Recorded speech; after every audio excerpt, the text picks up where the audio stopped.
여러분, 우리가 아는 바처럼 내가 성장하지 못하고 성숙하지 못하면 나의 삶이 복되지 못할 뿐더러 자꾸 사람들과 부닥치게 됩니다. 그래서 주위 사람들에게 본의 아니게 괴로움을 끼치고 누를 끼치게 돼요. 그러므로 살아가는 그리스도인이 되어야 됩니다. 믿음과 인격과 판단력이 성장과 성숙을 향해서 끊임없이 나가야 돼요. 계속 나가야 됩니다. 온전을 향해서 나가야 됩니다. 그러면 어떻게 우리가 정말 믿음에 성장하고 인격이 성장하고 판단력이 성숙한 그러한 성도가 될 수 있겠습니까? 오늘 베드로는 너희가 이렇게 살아가야 된다고 말씀합니다. 첫째는 버려야 됩니다. 1절 보세요. 그러므로 모든 악독과 모든 기만과 외식과 시기와 모든 비방하는 말을 버리라. 악독과 기만과 외식과 시기와 비방하는 말 버리라고 그랬습니다. 헌 부엌 살림 버리듯이 불에 태워먹은 주방기구를 버리듯이 사정없이 버려야 된다는 것이에요. 주위에 보면 사람이 나이가 먹어가면 어떤 경우는 버려야 되는데 버리지 않아요. 자꾸 싸놔요. 있는데 또 주워오고 있는데 또 얻으면 또 싸놓고 그래가지고 아주 그냥 집안이 어지러울 지경이 되는 그러한 경우를 참 종종 우리 주변에서 보게 됩니다. 나이가 들면 더 아마 갖고 싶어지는 모양이에요. 여러분, 옷이라든지 살림살이라든지 또는 가구라든지 버려야 될 것을 버리지 않으면 보기가 안 좋아 보이고 그리하여서 집에 손님을 초대하지 못하는 그런 어려움이 있기도 하지만 근데 이렇게 폐단이 심각하지는 않습니다. 오히려 잘 뒀다가 다른 사람들에게 나눠주기도 하는 그런 선을 행할 수 있는 기회도 갖게 됩니다. 근데 여러분, 오늘 베드로 사도가 말한 모든 악독, 모든 기만, 외식, 시기, 모든 비방하는 말, 이런 좋지 못한 습관이나 행실은 다 버려야 돼요. 반드시 버려야 됩니다.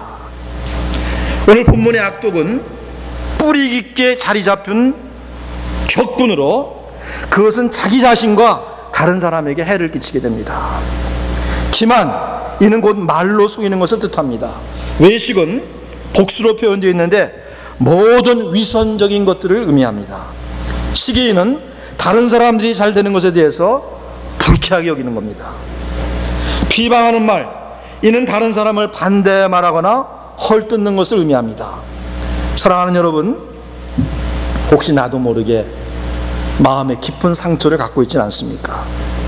나도 모르게 마음에 뿌리 내린 분노는 없습니까?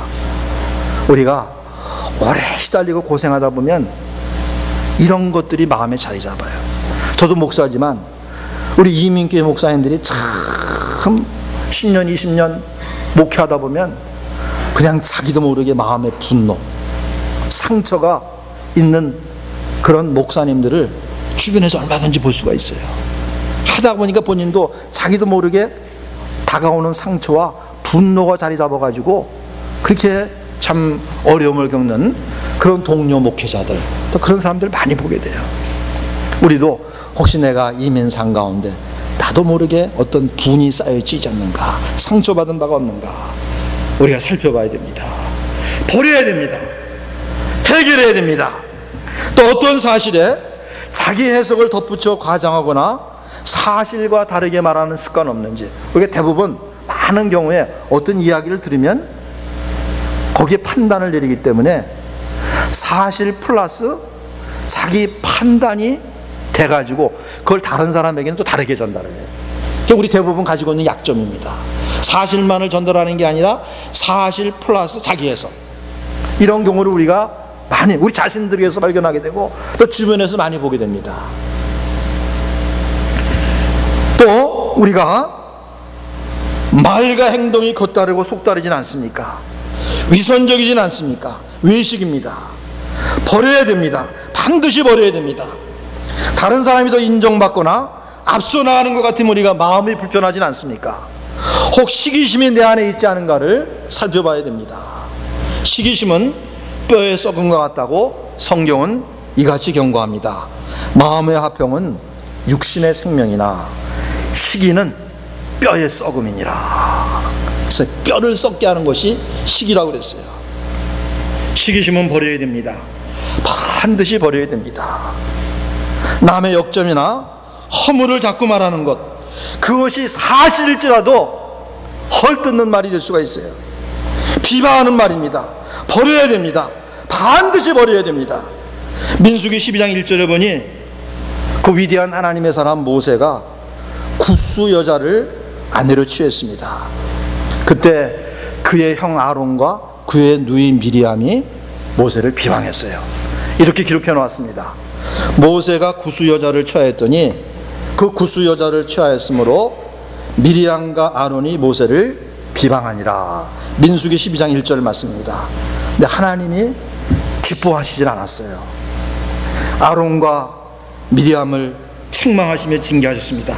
너희가 어찌하여 내 종 모세를 비방하기를 두려워하지 아니하였느냐. 책망하시고 미리암에게 문둥병이 발생하게 하셨습니다. 아마 미리암이 조금 앞장섰던 모양이에요, 이 모세를 비방하는데. 그래서 문둥병이 발생하고 맙니다.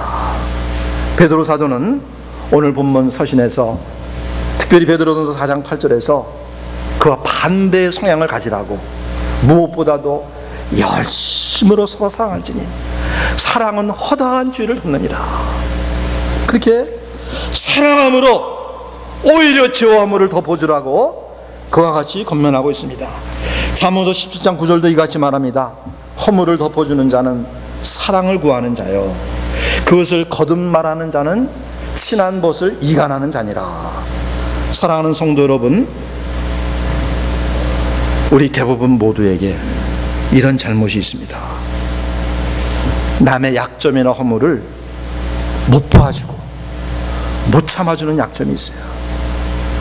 때로는 그것에 대해 말하고 싶어 입이 근질근질할 정도로 남의 허물과 약점을 보면 다른 사람에게 말하고 싶어.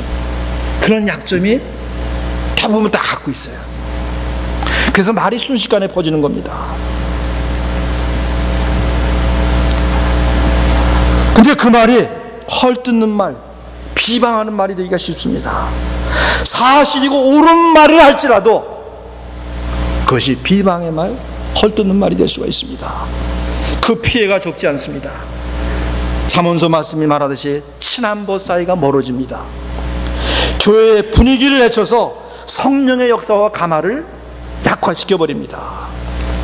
그러기에 베드로 사도는 모든 비방하는 말을 버리라고 그렇게 권고하고 있습니다. 사랑하는 성도 여러분, 악독, 기만, 외식, 시기, 비방하는 말, 이런 것들을 버리라고 했습니다.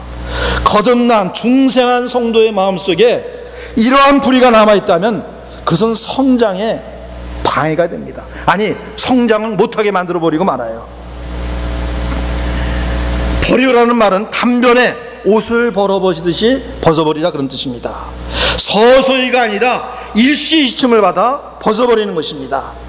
악독, 기만, 외식, 시기, 비방하는 말 등등 이런 것들을 벗어버려야 그때부터 성숙을 향해서 나갈 수가 있는 것입니다. 벗어버리지 않으면 그것에 묶여버려요. 악독과 시기와 외식과 비방하는 말, 이것이 그 사람을 꽉 묶어가지고는 절대로 앞으로 나가지 못하게 합니다. 성숙을 기대할 수가 없습니다.